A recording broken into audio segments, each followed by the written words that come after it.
What did you only find out about women when you got a girlfriend? Clothing sizes are all over the place.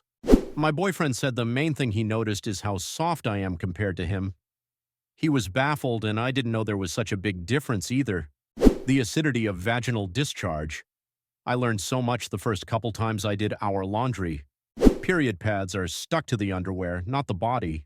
How they shed their skin each month after their period. That one really threw me for a loop. The time leading up to the period can sometimes be worse than the time on the period. Bras are far more expensive than I realized. Women don't usually have pockets, just imposters. Skincare. I was a put some water on my face in the morning kind of guy. Now she's got me using sunscreen, moisturizer, hair masks, and cleanser. I'm radiant. How much girls value little gestures and the intent behind doing them. Like my girlfriend would be sleeping and I would get up to fix the curtains to make sure no sunlight gets to her face. Me getting a little sweet treat for her after I come back from work. These little gestures make her day, but one thing that I am realizing only now is how important is the intent behind doing that as well. Did I do it because I had to, or did I do it because I truly love and adore my lovely girlfriend makes the world of a difference for her? I've found out most of the times there is already a plan of what we will do, I just don't know it yet. The amount of times I've pulled a long hair out of my ass crack, or somehow woke up with a strand literally wrapped around my dick. Like, how? They shed so much. My boyfriend didn't know how tampons worked. I filled a glass with water and explained to him how to use the applicator. When it dropped into the water and expanded, his jaw dropped LOL. You don't have to give her suggestions and solutions to her problems. She just wants to rant, I'll just sit there and nod, say something like, damn, that's crazy, and let her continue. It's like she's got great big coils of emotional shit she's built up over a time and she just needs to get it all out of her. She looks and feels lighter afterwards. In fact, if she's angsty to you and it's not just hangriness, it might be she just need to take a hefty emotional shit on you. It's a dirty job, but if she's easy to love for you, it's worth it. When I was 16, my high school girlfriend, now wife, and I were having sex while she was on her period. We'd started dating 3 months prior and just became sexually active, so her period wasn't going to stop us. As we started to have sex, something felt off. I looked at her funny and she was like, oh shit, I forgot to take my tampon out. It's way the fuck up there. She can't get it out and starts panicking how embarrassing it would be to have to go to the hospital to have it removed. So she tells me to fish it out.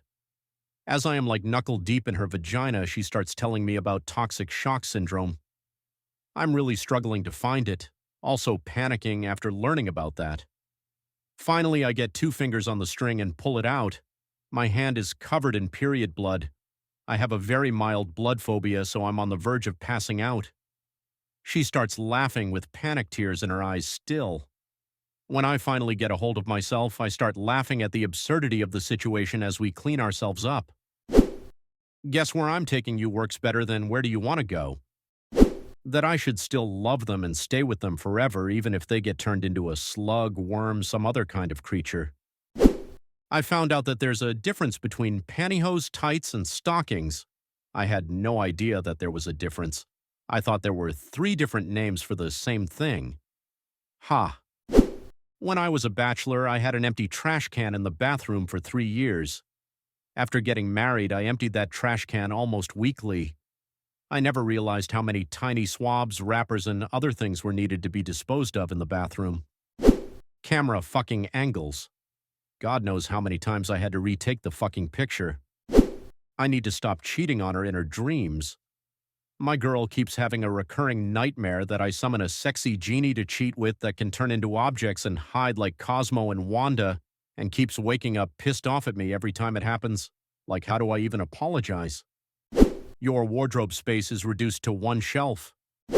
As a woman who's dated women, I didn't expect there to be any major revelation, but man was I wrong. Simple things like even taking off a bra off another person is not the same as taking it off yourself, and I initially struggled with it. So much so that my first girlfriend asked me how I managed to take my own off lol. I did eventually master it, but it's trickier than you'd think when doing it the opposite way. If they have long hair, they leave hairpins everywhere. I was still finding them 2 years after breakup. How much toilet paper they use. When they wear the towel on the head, after the shower, the hair is all up in the twisty thing sticking straight up on the top of their head. I discovered this when I tried to joke around and grab the towel by the twist off my GFS head and sent her flying. I felt so bad, and yes, I'm stupid. I learned about the constant level of danger they are exposed to and a corresponding vigilance they have to exercise. Their existence is pain. Menstrual cycles, big boobs hurting their back, ear piercings, clothes that hurt to wear, feet getting tired from heels, mammograms, IUD insertion, doctors not listening to women's pain symptoms. It's like society doesn't prioritize women's pain. Those boobs don't make a honking sound when pressed. Some are horny as guys, sometimes even more. Morning boner exists for some girls as well. Some wake up super horny and ready.